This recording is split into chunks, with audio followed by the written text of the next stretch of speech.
A man died in his home after a long history of heart disease. It was assumed that this was the cause of his death.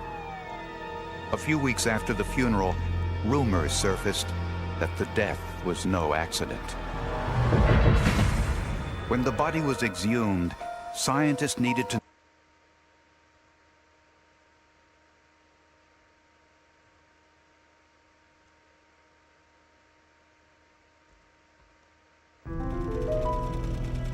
She was home alone, making the dress she planned to wear on her Friday night date. But she had an uninvited visitor. It took 24 years before forensic science could identify the individual who was there that fateful night.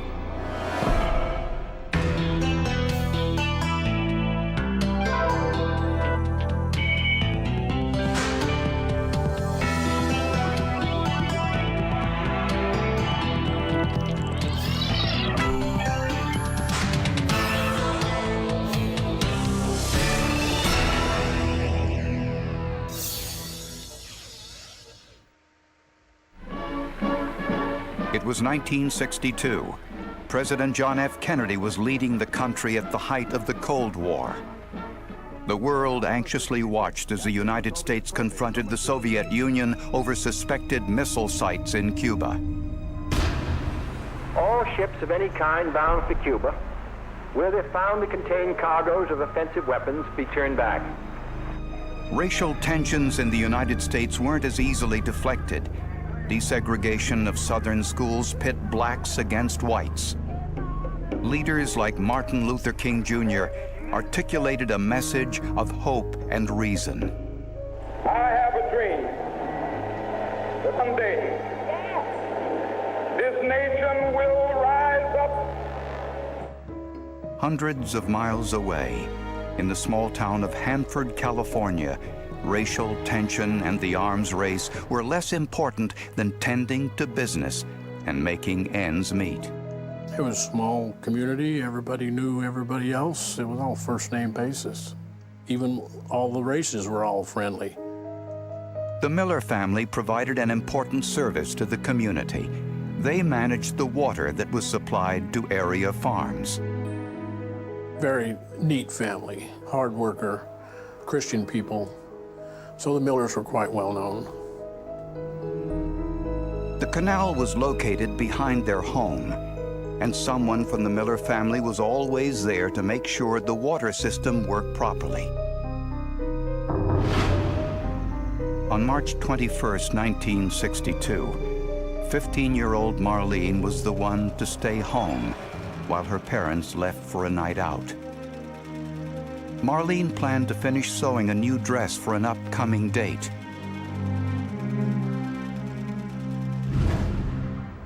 Her parents returned home around 10 p.m. We'll see you next week. The television set was blaring. A screen was missing from the bedroom window, and there was no sign of their daughter. Deputy Sheriff O.R. McFarlane was one of the first to arrive on the scene. It was obvious that we had a problem. She was, in fact, missing, and there was some foul play somewhere. Police found tire tracks on the dirt road near the home, and there was other evidence.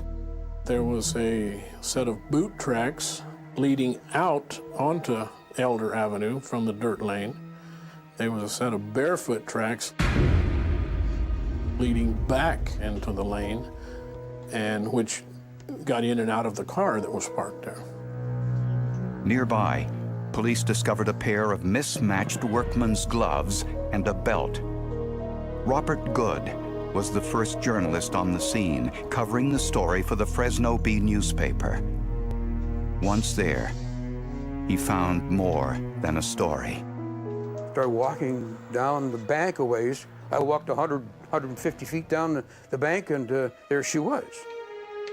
Marlene was floating face down in the reservoir behind the family home.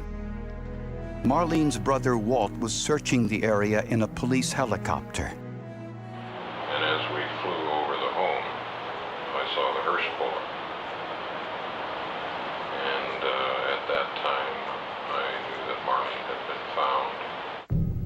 The autopsy revealed Marlene had been stabbed in the chest, although the wound was not fatal. There was water in her lungs, so the cause of death was drowning. Marlene's wrists were tied behind her back with a knot used by most area dairy farmers. It had this little knot in it. It was something you could do very quickly and keep the cow from kicking him. There were no signs of sexual assault, but bruises on the body suggested Marlene bravely fought her attacker. In a search for witnesses, one of Marlene's high school classmates told police he saw a strange car near Marlene's house around the time of her murder. He said it was aqua-type blue fenders. He liked the paint on the car. Black on the hood and black on the top and black clear down the trunk. High school kid that kind of, 53 Plymouth looked pretty good to him. Police had tire impressions at the crime scene and a description of the car. Now, all they had to do was find it.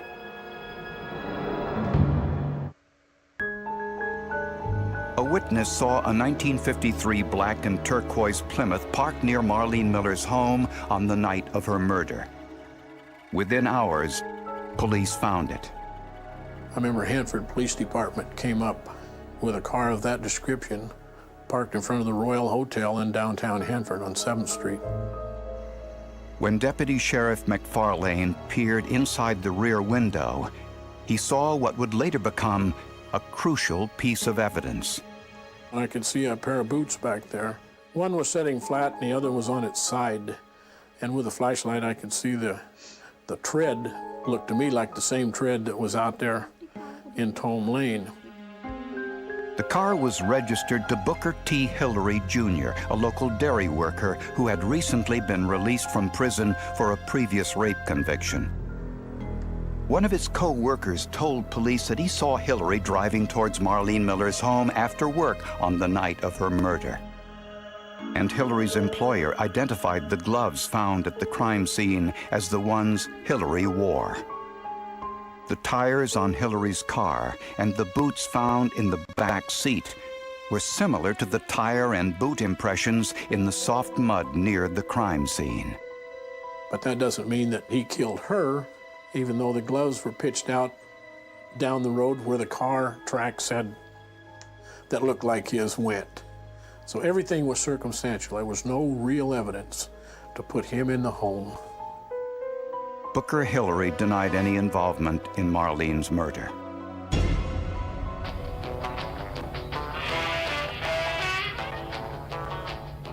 Hillary said he drove by the Millers' home every day since he worked at the dairy farm just down the road. He said his tire and shoe impressions in the area meant nothing. Booker Hillary was arrested, tried, and convicted of Marlene Miller's murder. He was sentenced to death. Once in prison, Hillary took full advantage of the appellate process and petitioned to have his conviction overturned.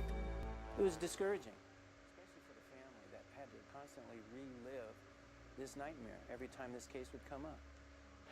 Each time that we go through this process, I keep thinking that maybe this is the last process that they will have to endure. They just keep coming and coming. Frustrating. Sometimes the criminal justice system to a police officer is frustrating. All right? Every appeal Hillary filed was unsuccessful. But in 1974, the United States Supreme Court ruled the death penalty was cruel and unusual punishment. As a result, the sentences of everyone on death row, including Booker Hillary, were commuted to life in prison. The Supreme Court reversed their decision 2 years later, but the commuted death sentences couldn't be reinstated. Booker Hillary's legal maneuvering continued. He appealed his conviction once again, this time claiming that blacks had been excluded from the grand jury that indicted him. In 1983, A judge granted that appeal and ordered Hillary either to be retried or released. What is disturbing about it is that this was in 1983. The conviction occurred in 1962. And anyone can review the transcripts of the grand jury hearing and determine that, no matter what race you are, you will find probable cause. Robert Moline was the prosecutor in Booker Hillary's retrial. I knew that I had to find out exactly what proof I needed, because I obviously had to retry this case, and I had to retry it 24 years after the first conviction. The physical evidence still existed, but 21 of the original witnesses were now dead. Larry Orth was the chief investigator for the Kings County DA's office. One where people were dead, and to sit and have to read hundreds of pages of testimony from 1962, 65, 1970 into a record of a present-day trial can almost put you to sleep. So investigators took the physical evidence and looked at it again, this time with some new forensic techniques not previously available, and found a surprise.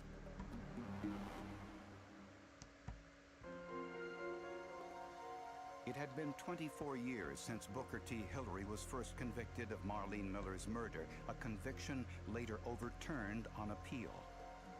Criminalist Gary Kortner examined the physical evidence from the first trial. He started with the boots found in Booker Hillary's car on the night of the murder. The boots had been modified. The soles were the originals from the Wellington Boot Company, but the original white heel had been replaced with a black one. He did this to keep his shoes from wearing out as fast, and in doing that, he made almost an individual shoe out of it because of the two different components. Kortner compared Hillary's boots to the shoe impression found near Marlene Miller's home. They had the same sole, the same custom heel, and the same 5 individual cut marks in the heel. Next, Kortner compared the tires from Hillary's car to the tire impressions found on the dirt road near the Miller's home. We were looking for cuts or rocks or anything that had been in the tires. And in this case, we were very lucky because there was a manufacturer's defect that was picked up, and there were 3 cuts in the tires very close to that. This placed Booker Hillary in the vicinity of the crime scene, but not inside the home. Larry Orth found something important while reading through the transcripts from the first trial. On the night of the murder, 24 years earlier, an alert detective asked Marlene's mother to vacuum the carpet in the living room where her daughter was abducted. At that time, investigators found some unusual microscopic particles in that trace evidence, but they didn't know what they were. And he said they didn't have the technology to do it other than just to compare them as far as shape, size, and that was it. The football-shaped particles found in the vacuum cleaner bag still existed in the evidence file and were sent for analysis to an independent forensic lab in Chicago. Skip Palahniuk was the forensic microscopist assigned to the case. Having done microscopy since I was 8 years old, I had seen particles like this before, and I knew what kinds of physical phenomena produced this. Under magnification of 300 times, Palahniuk recognized the particles as paint, the kind sprayed from an aerosol can. Throughout the particles were cotton fibers. This explained why the paint particles were round. When paint is sprayed from an aerosol can, the round particles flatten when they hit a surface like wood. When the paint dries, it creates a film-like covering. But if the spray paint hits a fiber, it reacts differently. If these spheres dry around nothing, they just retain that shape as their spheres. However, if they come in contact with a fiber, then what happens is capillary forces cause the ends of the sphere, which starts out like this, to draw out where they come in contact with the fiber. Scientists performed an electron probe microanalysis to identify the elements in the paint. Every element that's in there has its own X-rays that come off. There are different wavelengths. And we collect these different X-rays at different wavelengths or different energies.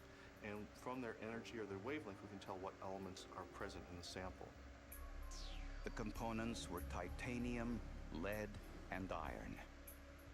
An infrared microspectrophotometer, which looks more like a computer than a microscope, determined the paint's molecular composition. The results are charted on a graph, and scientists learned that the paint was an oil-based alkyd with a Prussian blue pigment. Investigators now wanted to know where these mysterious microscopic blue paint particles came from. And they also needed to know how they got onto Marlene Miller's living room carpet 24 years earlier.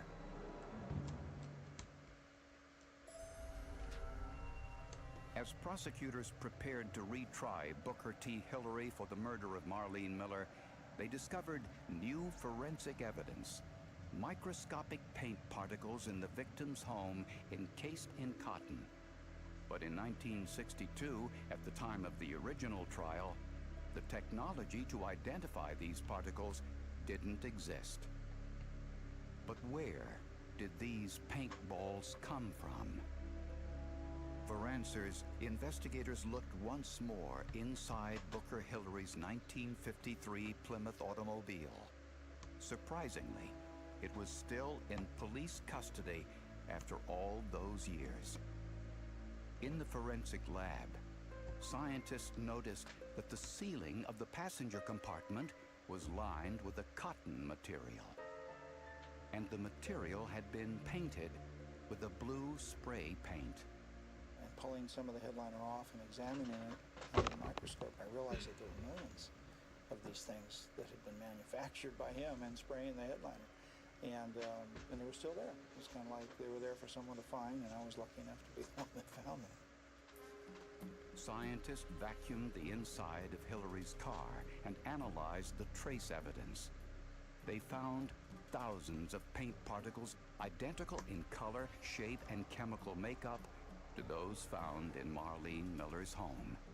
At the end of all this analysis, what we have are, first of all, green paint spheres. The paint is alkyd enamel. It's the same in both question and no. It has the same color.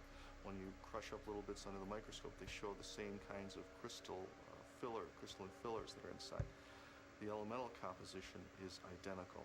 The infrared spectrum from the molecular composition is identical. They both use Prussian blue. We couldn't say that it came from the same spray can. We're just saying, how did they get there? They're so unusual in shape. Why are they in both places? Investigators suspected that Booker Hillary spray painted the interior roof of his car. As he did, the round paint particles attached to the cotton fibers and remained cylindrical as they dried. Driving around town, when Hillary hit a bump in the road, the microscopic particles shed, landing on his clothing and in his hair. These paintballs just followed him around like a virus, and he didn't know they were there. Prosecutors believe that when Hillary entered Marlene's home on the night of her murder, those microscopic paint particles dropped onto the Millers' living room floor. He became literally a walking trace evidence factory. This evidence placed Booker Hillary inside Marlene's home. We had everything else outside and a tenth of a mile away, but the paintballs put him in the house. That's how important they are. In 1986, based on this new forensic evidence, Booker T. Hillary was tried and convicted once again for the murder of 15-year-old Marlene Miller. He was sentenced to the maximum penalty allowed, 25 years to life, although the judge made it clear that he would have imposed the death penalty if he had been permitted by law to do so. Ironically, It was Booker Hillary himself who handed investigators the forensic evidence used to convict him. Local authorities had tried to sell his car shortly after his first conviction in the 1960s, but Hillary wouldn't allow it. He in turn filed a motion in federal court suing the county to stop him from getting rid of the car. He dismissed the case and we decided not to sell it. And thank you, Mr. Hillary. When I looked up that day in the garage and having seen that spray headliner was just indescribable. I said, this is it. Had he not saved the car for us, I would have never known where these particles came from. Today, Booker Hillary is 71 years old. He was denied parole at his most recent hearing in January 2003. Booker Hillary is where he belongs. He should have been in the gas chamber before this, but for whatever reason, the system didn't take his life, but he is where he belongs. He does not belong back out in society. Investigators credit the foresight of the late Art Thomas, the Kings County Chief Criminal Deputy, who in 1962 insisted that Marlene's mother vacuumed the living room floor where the abduction took place. He kept that trace evidence in police custody. That was the key to it, and I know Art knew that was the key to putting him in the house back then. He was an investigator, and he was a damn good cop. We can do what some people think can only be done in works of fiction. We are, I believe, sort of the living embodiment of Sherlock Holmes and Dr. Thorndike and some of these kinds of people, and that we can take this little speck of evidence and literally make it speak.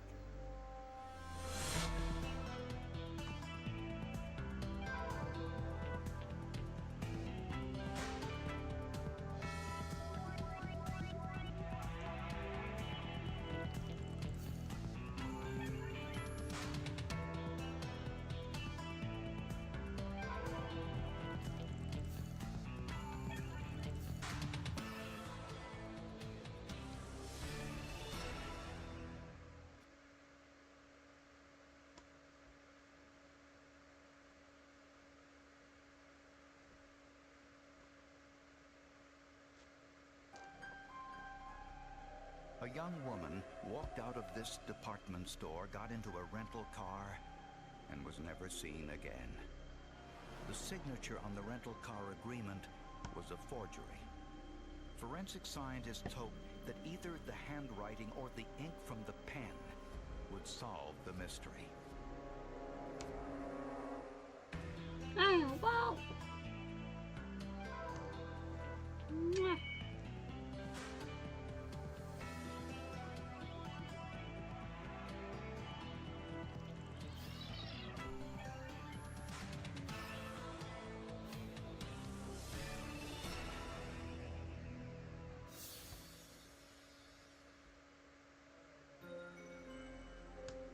Nestled in the hills 60 miles northwest of Los Angeles lies Ventura, California. May 6, 1996 started like most other days for 30-year-old Sherry Daly as she dropped her 2 children off at school. But on this morning, she went shopping before work. Sherry was expected home by noon, but she never returned. 911 dispatch. 8:30 this morning, and she's been missing since. What is her first name? Sherry Daly. Sherry's van was found in the parking lot of a local store. It was unlocked, with her purse and items from the store still inside. At this point, we're still trying to figure out where'd she go. Thinking that she might be with a relative, or there might be, she might have gone off with some friends for some reason. We didn't know. Detectives asked the store employees if they had seen anything suspicious. A security guard recalled seeing Sherry in the store earlier that morning. She stopped and spoke briefly with a friend of hers who was head of security of the department store at that time. And then she went about her business and did some shopping, checked out, She walked out of the department store and walked over towards her van. The surveillance camera shows that Sherry left the store at 9:22 a.m. I mean, Sherry's the backbone of our family, and now she's missing. Today we're going to try and do the base of Ventura, river bottom. Friends and family passed out flyers throughout the community. Television and radio reports asked citizens for information. One volunteer says today reminds him of the day they found another Ventura County missing woman. Many knew Sherry Daly and her husband Michael since they both grew up in the area. He was the first real boyfriend she ever had. She was just so much in love with him that she could see nothing else. I mean, the sun rose and set in Mike. Sherry and Mike had been married for 12 years and had 2 small children. Mike worked as a manager at a grocery store. A background check revealed the couple had a history of marital problems. We know that he represented to her that he wanted to make a go of the marriage, but his actions did not coincide with his expressed reason for going back to the home. Why? Friends said Michael had a lover, a woman he worked with who was a former model, Diana Hahn. He did not keep it a secret. His co-workers knew about it, family members knew about it, and of course Sherry Daly actually learned about it as well. The day after Sherry's disappearance, investigators decided to question Diana Hahn at her home. She answered the door in a skimpy outfit, obviously been in bed, and behind her was Michael Daly, just wearing a pair of shorts. Naturally, police were suspicious. I wouldn't expect a concerned husband to be at his girlfriend's house while his wife is gone, has disappeared. Soon, a witness came forward claiming to have seen Sherry Daly in the parking lot and said she appeared to be in some distress. Just a few days after 30-year-old Sherry Daly disappeared, an eyewitness told police she saw Sherry in the store parking lot, and it looked as if she was being arrested. She was seen by eyewitnesses standing at her van door, opening it. How are you doing? And a woman approached her. Sherry turned around, spoke with her briefly, just exchanged some words, very briefly. Whereupon Sherry turned around, the woman placed handcuffs on Sherry, walked her over to the car, put her into the back of the car as a police officer would. The person was described as female, wearing a tan pantsuit, blonde hair, and sunglasses. This didn't resemble Diana Hahn, who was Michael Daly's lover. Hahn was a brunette, and she didn't own a car like the getaway vehicle. The description was a teal-colored car. That, to me, wasn't a common car color to be seen on the road. So my attitude was, it's got to be a rental. Detective Burt and his partner visited all of the local car rental agencies in the area. Skip was asking the lady behind the counter, did Michael Daly rent a car from you folks? And so she gets on the computer and nothing comes up from Michael Daly. And he asks, well, what about a Diana Hahn? And lady goes to the computer and lo and behold, she says, yeah, Diana Hahn rented a car on the 5th, May 5th. May 5th was the day before Sherry disappeared. We looked at each other and it was like, ooh. Diana Hahn denied renting the car, claiming the signature on the rental agreement wasn't hers. Furthermore, no one at the car agency could positively identify Hahn as the person who rented the car. The rental car had recently been returned. We looked in, you could just look inside the back windows and you could see on the rear floorboard a brownish color in the carpeting. Forensic scientists performed tests on those brownish stains in the back seat. A phenolphthalein test was positive. It's a chemical reagent that turns red when it comes into contact with the hemoglobin content of blood. It appeared as though this was an area in which blood had pooled or puddled. An individual sitting in the passenger back seat had been leaning forward and bleeding, producing blood running and dripping into this area on the floor. Investigators then used luminol to look for blood that may have been cleaned from the car and trunk. What we were told by the crime lab is that when they luminol the inside of that car, it lit up like a candle. I mean, there was blood everywhere, on the door panels, up in the headliner, everywhere. With blood samples from Sherry's parents, forensic scientists concluded that the blood inside the rental car was that of Sherry Daly. I knew something seriously was wrong because I knew she would never leave her children. I mean, she would never, ever have left her children on her own free will. And scientists found something else. In the back seat of the car were 5 long pieces of what looked like human hair. When I examined them microscopically, I found that they weren't hairs at all. There were unusual arrowhead-shaped designs on the shafts. An infrared spectrometer identified the molecular structure of the strand not as a hair, but a fiber, the type used to make wigs. Was it possible that the woman who abducted Sherry Daly was either in disguise or wasn't a woman at all?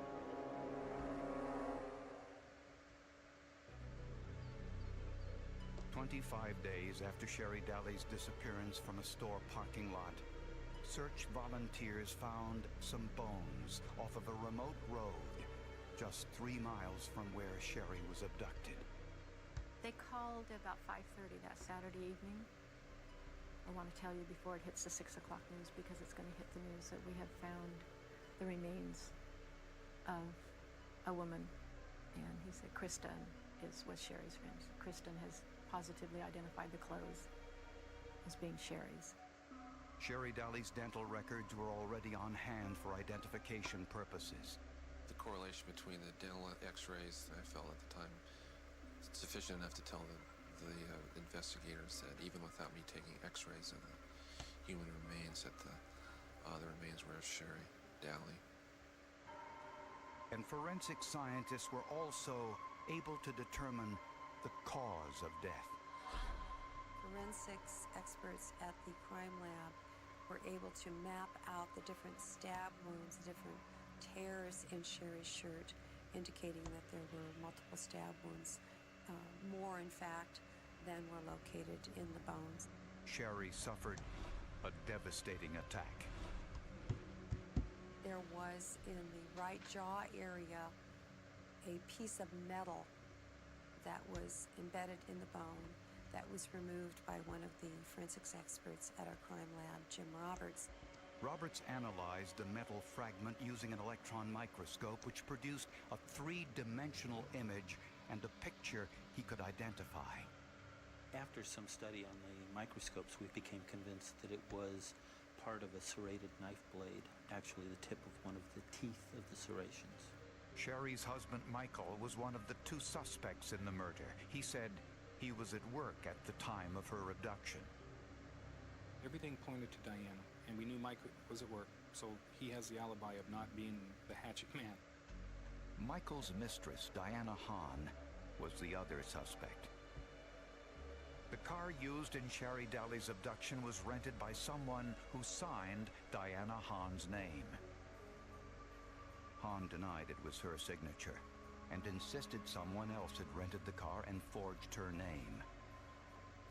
Jack Harris is a forensic document examiner who specializes in handwriting analysis.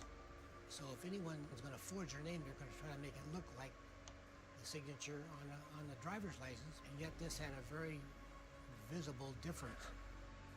The capital letters on the rental car agreement were noticeably different than Diana Hahn's known signature sample, and the writing also had a different slant.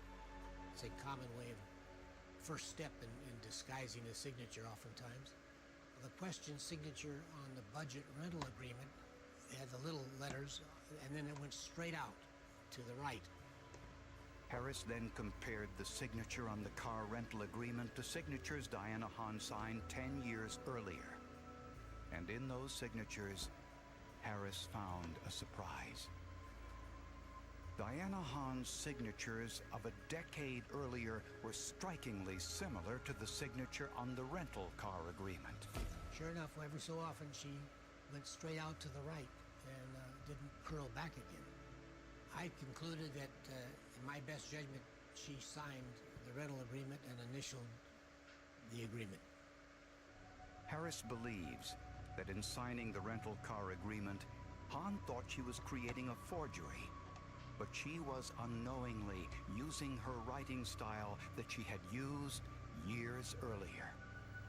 And investigators found more forensic evidence.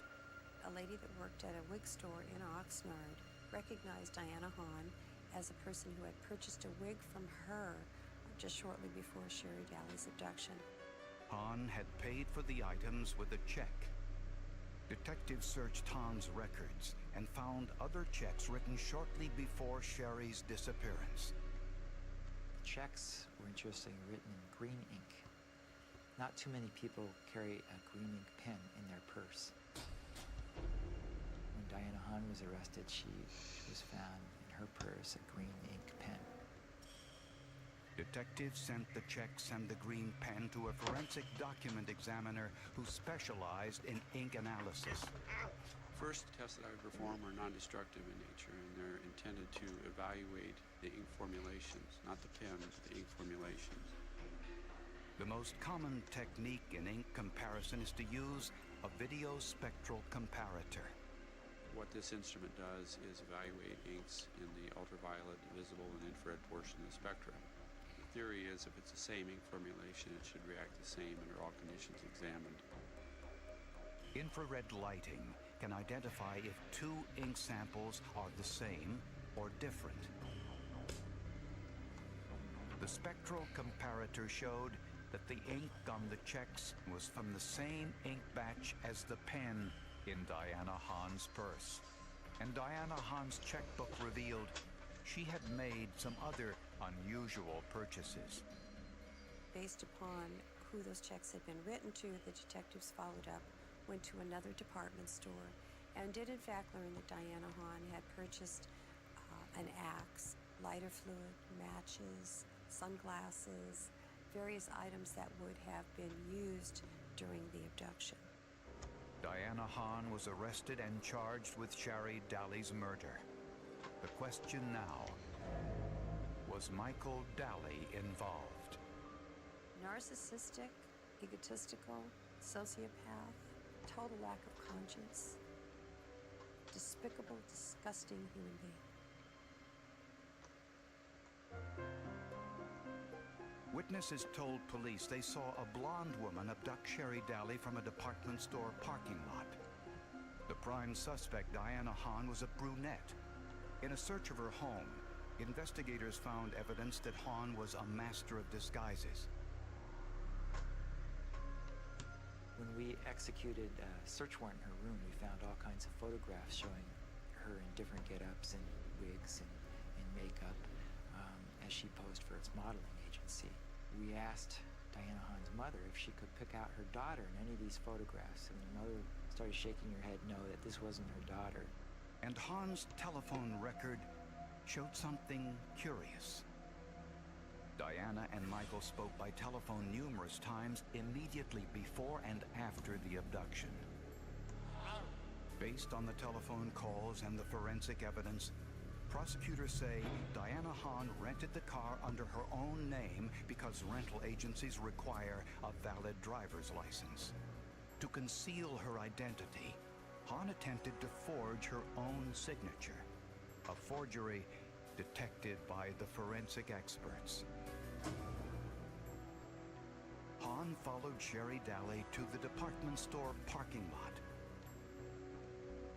Hahn was wearing a blonde wig and sunglasses to mask her identity.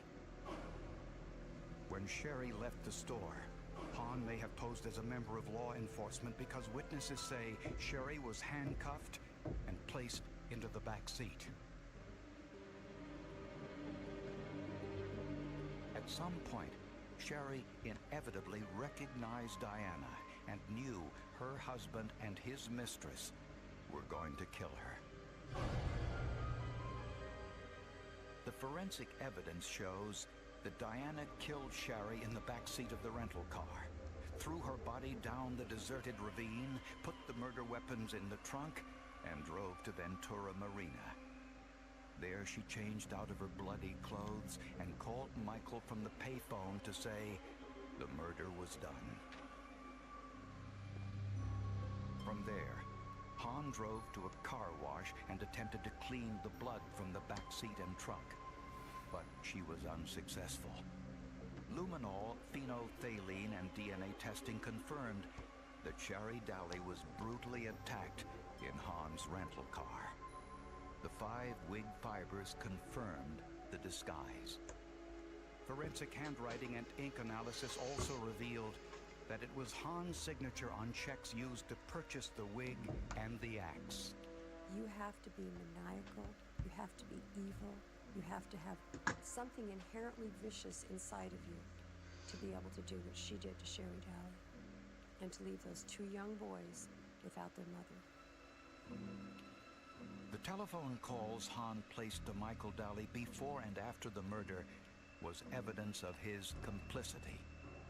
The night that we arrested Michael, we did a search warrant on his home, and on the bed where he and his wife had slept was a full-length pillow that you can get probably through some company, where you can actually take somebody's photograph and have it actually printed on this pillow. Well, guess whose face was on the pillow? Diana Hahn's. And that pillow was there while Sherry was still alive. I still get hurt for the betrayal. I think he betrayed us, and he betrayed Sherry in the worst possible way. And the fact that she loved him and he used that love. We, the jury, in the above entitled action, find Michael Anthony Daly guilty of... Diana Hahn and Michael Daly were both convicted of first-degree murder and sentenced to life in prison. Church life and upbringing tells me that I should be able to forgive him. Unfortunately, God is going to have to forgive me for the fact that I will never be able to offer that forgiveness to him. Can you describe Sherry and Diana's relationship? Not good. They both hated each other. They both wanted me. Big, fat ego. And he sat there and said, I can't help it if 2 women love me. It's not my fault that 2 women love me. And I think it was an ego trip. I think he knew exactly what he was doing throughout this whole case. It was just unfortunate for him that he was... Hi, Patrick. Stupid. One thing that I'll never forget about this case is Ken Guest saying, when Sherry and Michael got married, I walked Sherry down the aisle and I left her there and gave my daughter to this man. And this was the man that killed my daughter. And that's something that I'll always remember him saying, and I'm sure it's something that he will never forget. Though the forensics in this case was very vital. The handwriting analysis on the checks that Diana Hahn wrote to purchase the items and the implements that she used to murder Sherry, that was key. We hadn't found Sherry Daly's blood in the car that Diana Hahn had rented. I don't see how we would have solved the case.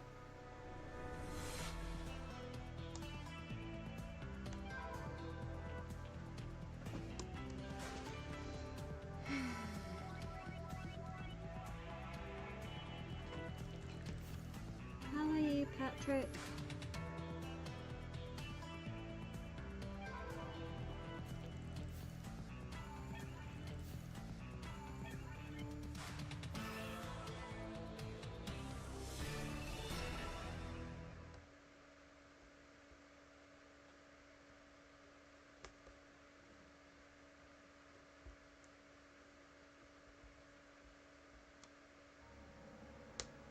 An unknown assailant walked into a retail store and fired 3 shots, killing the owner.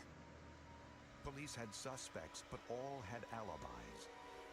Forensic scientists found more than a crime perpetrated in broad daylight. Hidden in the shadows was a killer.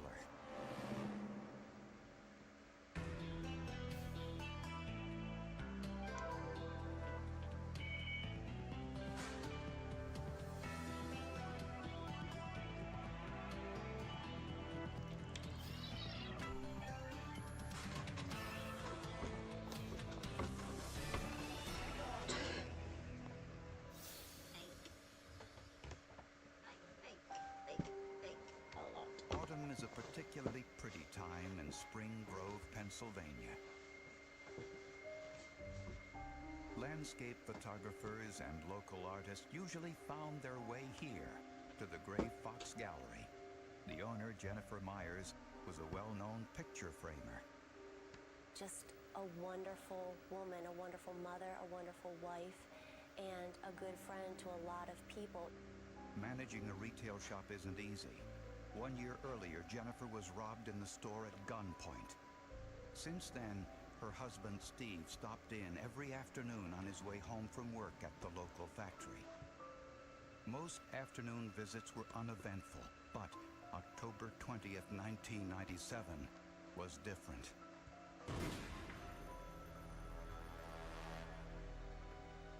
Here, County 911. My wife's been shot. Your wife's been shot? Yeah, at Gray Fox Gallery in Spring Grove. Hurry. Okay, sir, listen to me, okay? Do you know who shot her? No, I don't. Okay, where out on her body is she shot In the at? face. Okay, is she breathing? Sir, is she breathing? No. When police arrived, Jennifer was dead on the floor behind the counter. She had been shot 3 times. Several workers nearby said they heard popping noises a few hours earlier around 1 p.m. No one thought they were gunfire. Several witnesses saw a man with long black hair running from the shopping center sometime around 1 p.m. This was someone that went in there with the sole intent to kill the victim. There was no struggle. A fight didn't precipitate this homicide. A robbery didn't precipitate this. No money was missing from the cash register or Jennifer's purse. When something like this happens, people feel as though their world has somewhat been changed and their sense of security is gone. Because if something like this can happen in Spring Grove, Pennsylvania, it can happen anywhere. This brazen attack in a busy retail area at midday told police that the killer was willing to risk everything to kill Jennifer Myers. It's somebody who definitely wanted her dead, that had a problem with her, and excluding robbery as being a motive, that's what you have to start looking at. Who wanted Jennifer Myers dead? A ballistic examination identified the murder weapon as either a .357 or a .38 caliber revolver. In Pennsylvania, there's a database as far as registered handguns. So we began to look at that, and we found that Stephen Myers did have a .357 that he owned. Steve Myers willingly turned over the pistol for forensic analysis, but he didn't resemble the man seen running near the shop earlier in the day.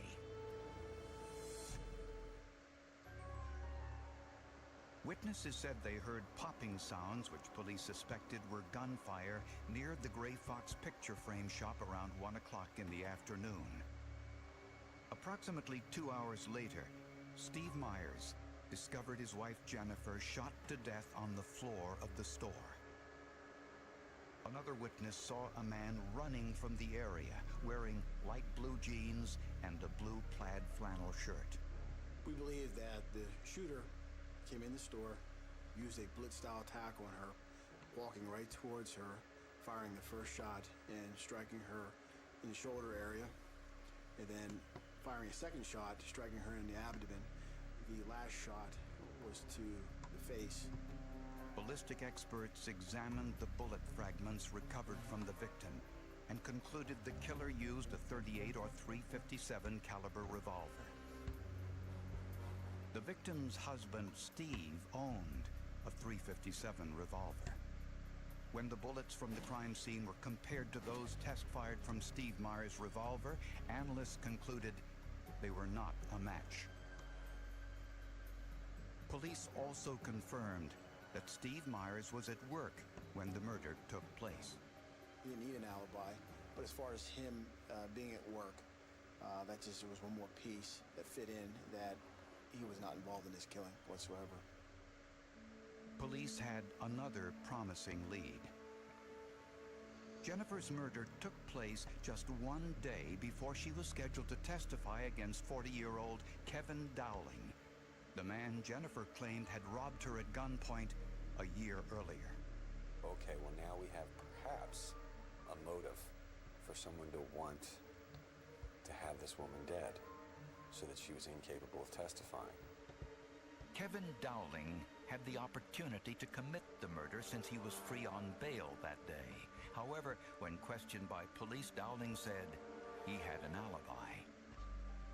He was fishing on a boat in Muddy Run Lake, a story confirmed by his wife. Mrs. Dowling was very cooperative.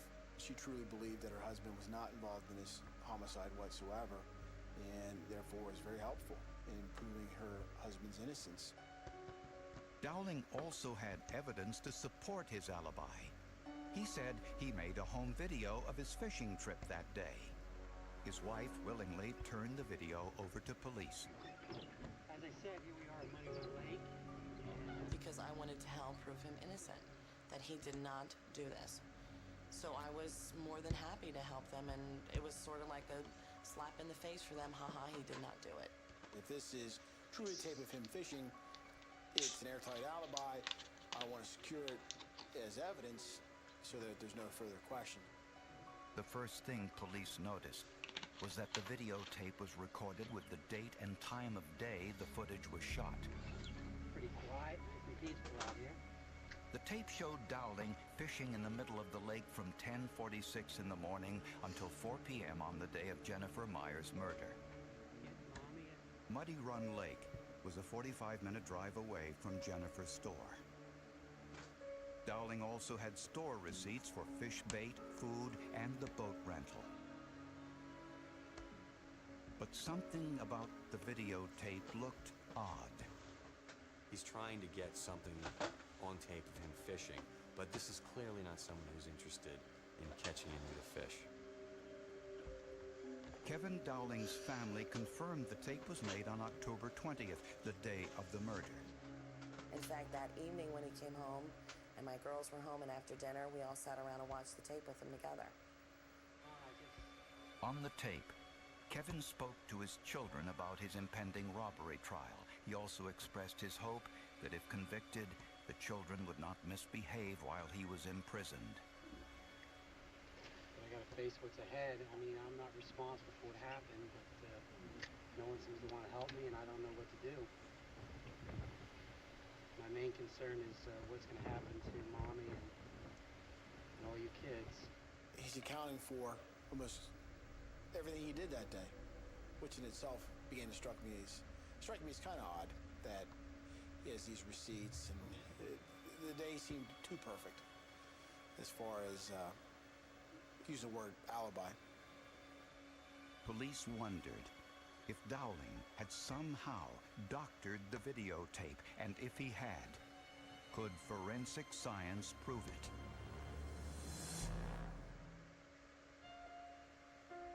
Kevin Dowling insisted he did not kill Jennifer Myers, despite the fact that she was scheduled to testify against him in an upcoming robbery trial. Dowling also had an alibi, claiming he was fishing at the time of the murder, and he offered this time and date stamp videotape as evidence. There's some big fish on his fish finder. Just wish I knew how to get him to hit. The tape contains scenes shot from 10 in the morning until after 4 p.m. Jennifer's murder took place around 1 p.m. and her store was only 45 minutes away from the lake. Dowling's videotape gave him an airtight alibi. But police were still suspicious. Although Dowling shot scenes throughout the day, The entire running time of the tape was only 12 minutes. He talked several times in the tape about catching fish, yet you never saw any fish from the tape, which again struck me odd that if you're catching fish, you'd want to show them on your videotape. Something else about the tape bothered Mowry. Kevin Dowling repeatedly glanced at his wristwatch. Which struck me kind of odd if he was on a casual day of fishing, why he was so concerned about the time of day.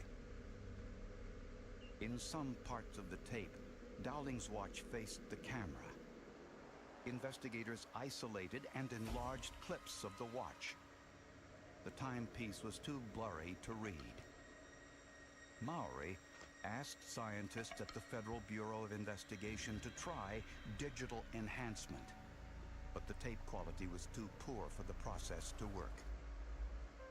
Determining the time when Dowling shot the video was critical, since police were well aware that the time and date stamp can be manipulated.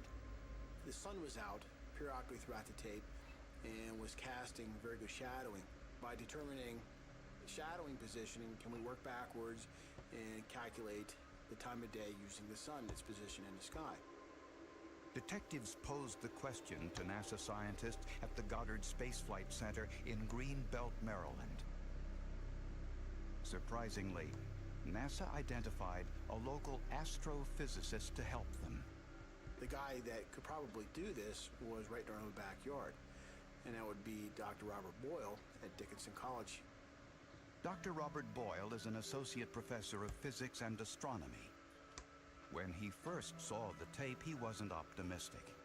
My heart just dropped because this was clearly not going to be a cut and dried case of, oh, there's shadows, you use them like sundials, you can tell the time.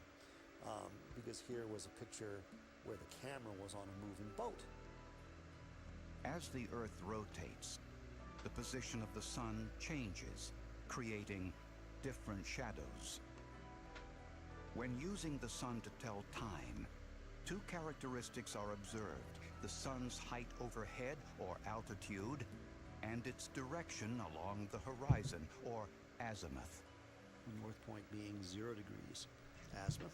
The east point being 90 degrees, south point being 180 degrees, the west point 270 degrees. Boyle said he needed more than just the videotape to conduct a study. He needed specific scientific information. He would need some measurements of the boat. He would need the measurements of Kevin Dowling. He would need the measurements of the hat that Kevin wore in the video. But the most crucial piece of information Dr. Boyle needed was the magnetic north compass heading of the boat when the videotape was shot. To find out, police took the same boat onto Muddy Run Lake and identified its exact location by matching the landscape shown on the tape. Then, they identified the heading of the boat with a compass. Out of the 8 frames that Professor Boyle had given us, we believed that we had matched 7 of the frames, and we used a degree of plus or minus 5 degrees as far as our degree of inaccuracy. Next, using an artist's model, a light bulb, and a protractor, Dr. Boyle calculated the sun's azimuth, or direction, based on the shadows. Slowly but surely. The model represented Kevin Dowling. You're getting there. The light bulb, the sun. Dr. Boyle adjusted the light to produce the same shadows that were in the video. Nope. The protractor identified the sun's position based on the angle between the model and the light. I essentially measure the angle between the direction of the camera and the direction of the sun, which is being mimicked by a light bulb. Dr. Boyle used the Voyager 2 computer program, which identified the sun's exact position in 15-minute increments on the day of the murder.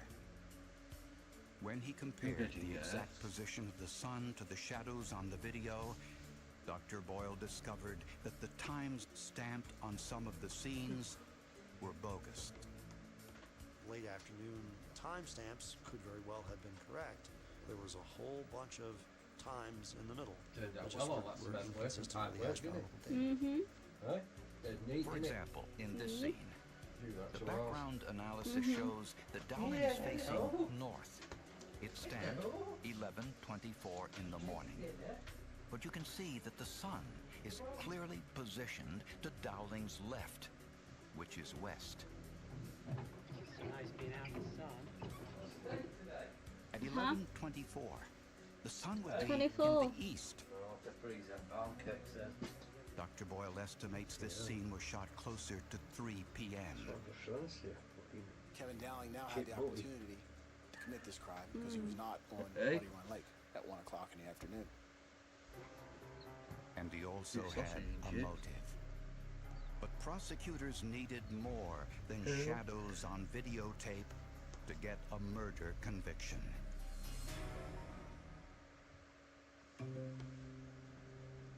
When police confronted Kevin Dowling with the scientific evidence that his time and date stamp videotape was a forgery, Dowling confessed, not to Jennifer Myers' murder, but to deception.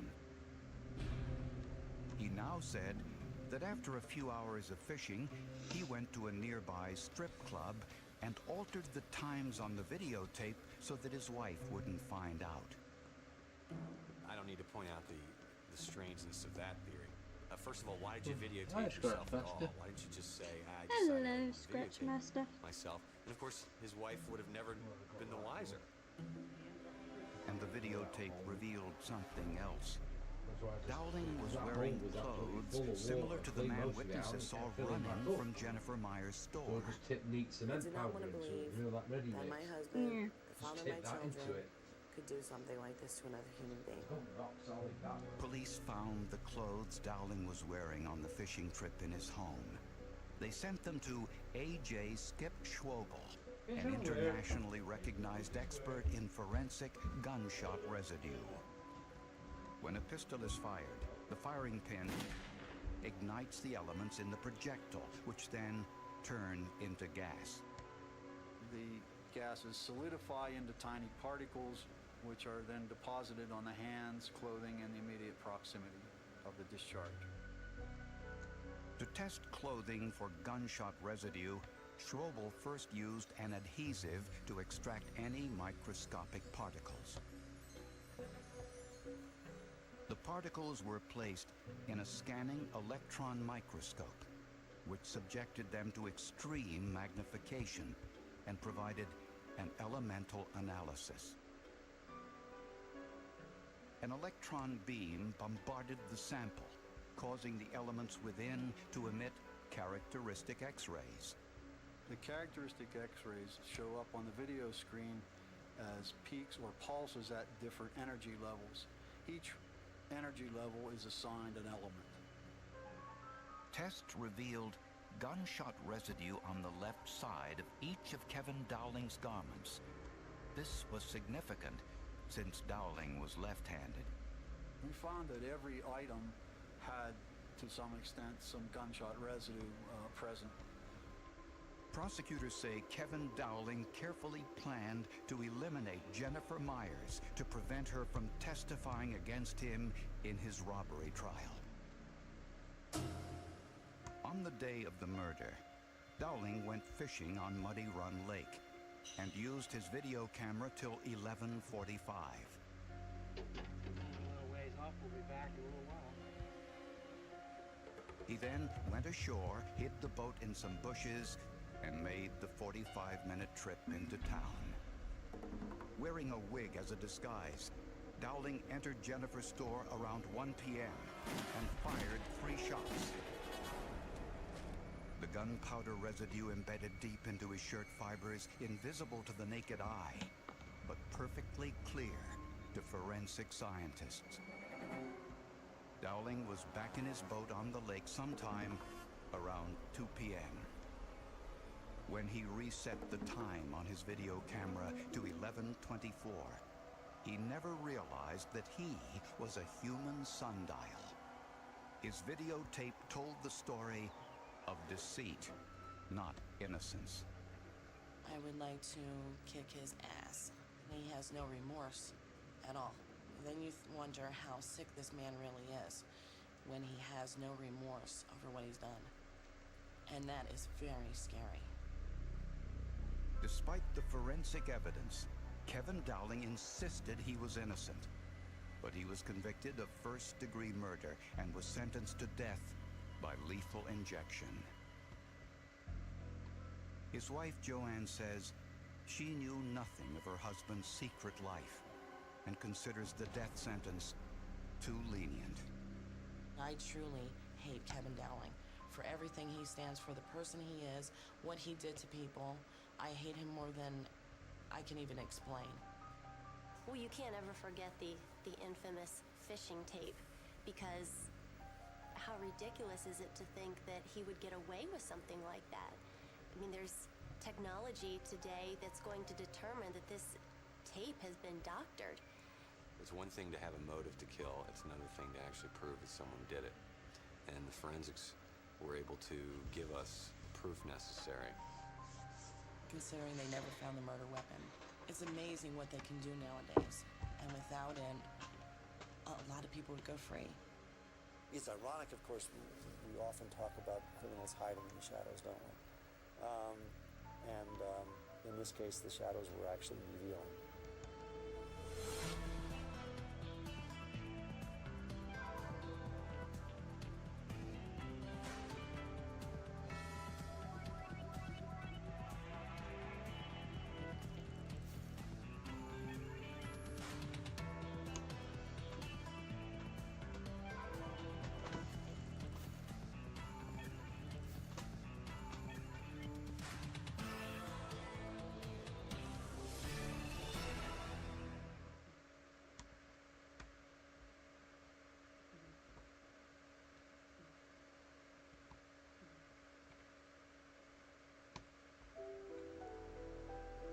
At one time, tourists in South Florida were a favorite target for criminals.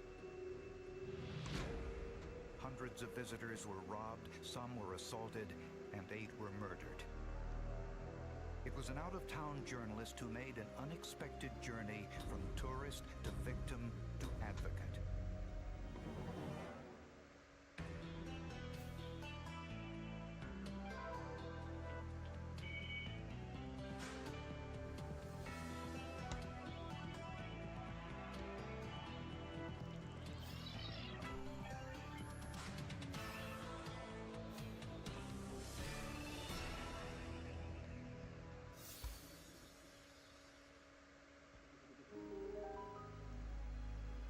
In September of 1993, Uwe Wilhelm Rockebrand and his wife flew from Germany to Florida to spend their honeymoon.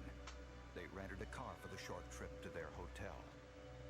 The 2 German tourists were less than 5 minutes from the airport, just time enough to read safety precautions in a visitor's guide when they became the newest victims. A van pulled behind them and rammed their car. The couple knew this wasn't an accident, but a ploy robbers use to get drivers to stop their cars. They call it bump and rob, but the Rockabronds did what they were supposed to do and did not stop. Then the gunman pulled alongside and fired a single shot.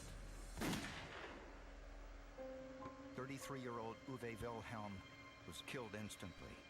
His 27-year-old bride, Catherine, was unharmed. By the end of the year, there were 8 tourist murders in South Florida. Hundreds more were robbed and many more seriously injured. Tourists were easy targets. You can't change people's behavior. The lost tourists, looking at street signs, the holding up of maps, the camera bags, the luggage in the back seat. You know, it's not too hard to identify a tourist, especially around the airport. And they have what criminals want: cameras, jewelry, video equipment, laptop computers, and they usually carry plenty of cash. Helga Lust covered these tourists' crimes as a journalist for German television. I was working on a piece that was focused on the rash of crime that had taken place in the United States, specifically tourist-directed crime in Florida. And during the course of that piece, we talked about safety tips for German tourists that would be traveling to the United States. Helga and her mother had scheduled their own Florida vacation before the crime spree started.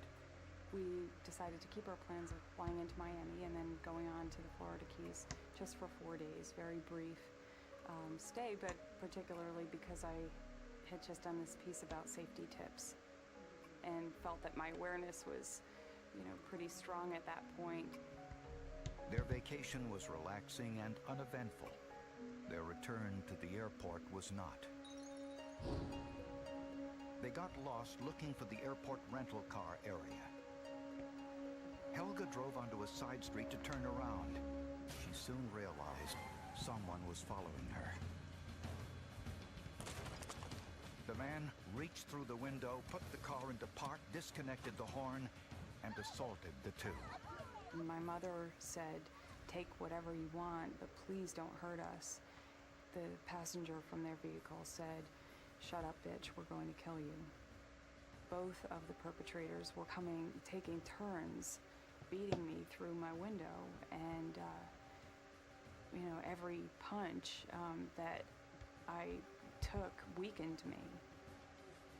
The attackers tried desperately to grab the car keys. I was able to get in a good couple of blows myself.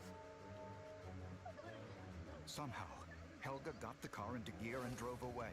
To try to stop her, the attacker bit her arm. I hit the driver from their car with the front of our car. After a short distance, the man was forced to let go. I had tremendous injuries to my head, my neck, my back, dislocated jaw, lost the feeling in my left side of my face, which I've never regained. And the bite wound was very painful. The bite wound was deep. It went through the muscle. Even animals don't do what he did, the way he did it. Even animals don't do that. There's no need for that.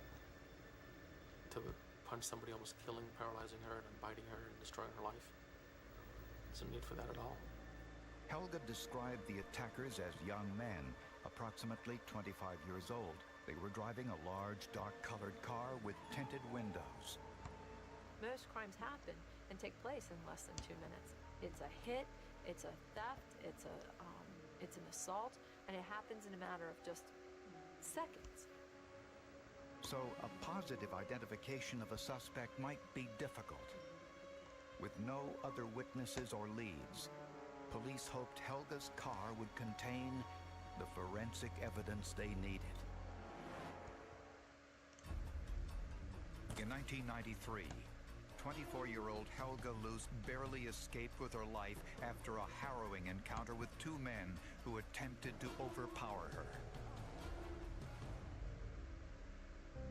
Two veteran detectives, Bassam Fidel and Laura Lefebvre, with the Hialeah, Florida robbery squad, were assigned to the case. And this particular robbery happened about 10 blocks north of the airport into Hialeah, into a mixed residential commercial neighborhood. That neighborhood surrounds Lejeune Road, the only exit or entrance to the airport. Here, criminals often lie in wait for their victims. It's the main artery. It's easy to hide, it's easy to follow. One way in and one way out of Miami International Airport. They're hunters. They're hunting for robbery victims. It could have been your family. It could have been anybody in the community. I'm sure as they followed her and they tailed her and targeted her, the discussion was how were they going to do it and when were they going to do it, in what manner. At the time, rental cars were easily identified with stickers of the rental company and special license plates beginning with the letter Y or Z. Despite the increase in tourist crimes, South Florida's overall crime rate was less than the previous year. Nevertheless, the press coverage had an impact. Miami was being hit with tourist robbery cases almost on a daily basis. This was a city that they viewed as a violent city, and they had no interest in coming back here. European governments discouraged travel to Florida, and hotel reservations dropped by 25%. Ending the crime spree was difficult. Victims were often unwilling to return to Florida for court hearings and trials. This kept criminals on the streets. Another piece. Most of the crimes were bump and rob, leaving behind little Well, forensic he's evidence. on. But Helga's robbery had been He's on it. unusually violent.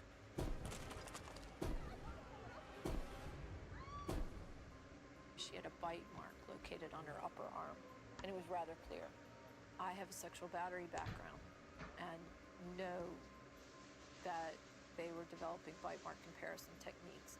And the state-of-the-art place to process her was the photo lab medical examiner's office. She was very sharp to immediately address that before the victim left. See if it fits. Or before the And if it victim's on does, treatment, perhaps just go over it with the sutures macro or, lens, can't I? other medical treatment which can Just try damage taking it in again. or alter Just the say we bite sent marks it on off. the Say victim's we arm. sent it back. Said it Helga been repaired. agreed to have a forensic photographer take pictures of the wound.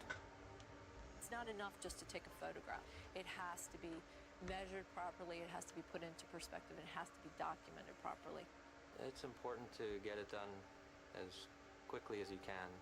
Things change very rapidly. Skin tends to discolor, bruising tends to set in. In every picture, forensic protocol requires the use of a ruler to provide scale. It's an L ruler.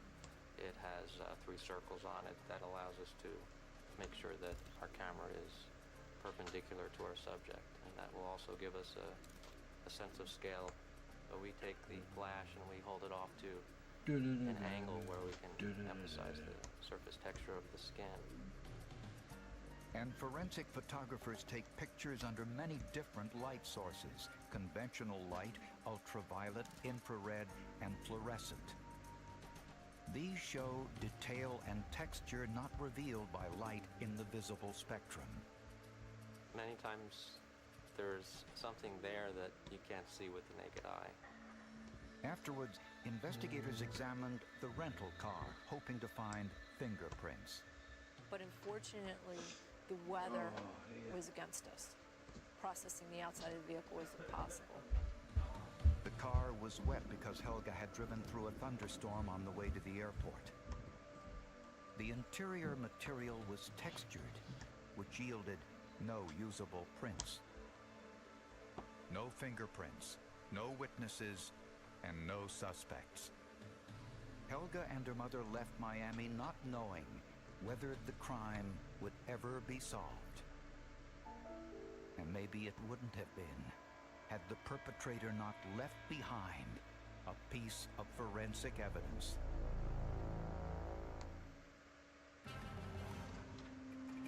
Three weeks after Helga Luce's assault, she was asked to return to Florida to look through stacks of mugshots. She didn't see her attacker. Then, the detective showed her a photo array of 6 suspects. Helga looked at the lineup, and then she would look at each picture carefully. Once she got to his picture, to Stanley Cornett's picture, and you see an immediate reaction in her, physically, an immediate reaction. When I saw the defendant's face, it was a very, very weird mix of emotions. One of joy, because I found him, and one of complete terror, because it was the first time I had seen that face since it was locked on my arm, biting through the muscle. 24-year-old Stanley Cornett was a factory worker with a long criminal history. Since the tourist attacks happened in different jurisdictions near the airport, police formed a task force to exchange information. That's how LaFave first learned about Stanley Cornett. He was arrested a few days after Helga's attack for a nearly identical crime. He allegedly stopped an elderly man in a rental car and robbed him at gunpoint, but he picked on the wrong man. The victim's son was a Miami policeman who lived just across the street. He called for his son, and he came running out of the house. Well, a struggle ensued, and the victim tried to hold back the robber while he was calling for his son. And the robber at that time bit him in the upper arm. The similarities in the crimes were striking, but despite the identification, Cornett denied he assaulted Helga Luce. I had tried a number of these cases previously, And the issue was always whether the identification was enough to pass muster with a jury, especially on a case where all you have is a single ID in a robbery case where it took no longer than 20, 30 seconds. So investigators wanted to know if there was any way to tell whether Cornett was the man who bit Helga's arm. To find out, police went to the same forensic expert who matched a bite wound to the notorious serial killer Ted Bundy. From a bite mark, if it's a good one, you can actually get a dental profile of the suspect. For instance, an outline of what his teeth look like, if there's a gap or crooked teeth or whatever. That profile can exclude a suspect or increase the likelihood that he made the bite mark. Dr. Souveron had the photos of Helga's bite wound, but he needed Cornett's dental impression for comparison. Cornett refused to cooperate. You're not going to touch me, basically is what he said. Just basically, you know, you're not getting anything out of my mouth. Except maybe the swear word. They left empty-handed, but returned later with a court order specifying the use of force if necessary. At which time he reiterated that he didn't want to cooperate and he wasn't going to open his mouth. And Dr. Souveron very casually brought out what's called a jaw jack for opening the jaws of cadavers that are in full rigor mortis. You put it in the jaw and you ratchet on this thing and it'll open it'll break your jaw if you try to resist hard enough. When Stanley was shown the jaw jack, Stanley decided he wanted to cooperate and supply us with dental impressions. And so we obtained our dental impressions from Stanley Cornett. From those impressions, Dr. Souveron made these plaster models which allowed him to duplicate the bite patterns. Test bites are made either in wax or in styrofoam to be able to analyze the patterns that these teeth are going to leave.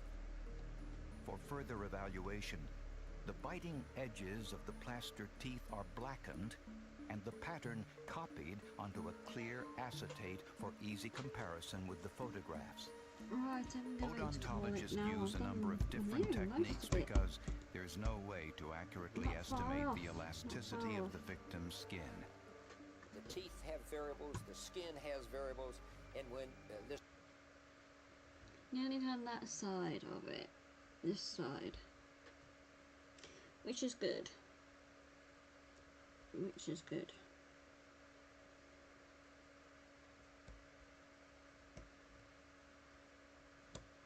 So, I will be live later on.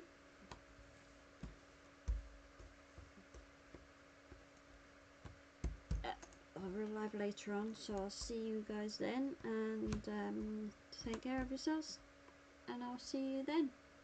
Lots of love to you all. Bye everybody.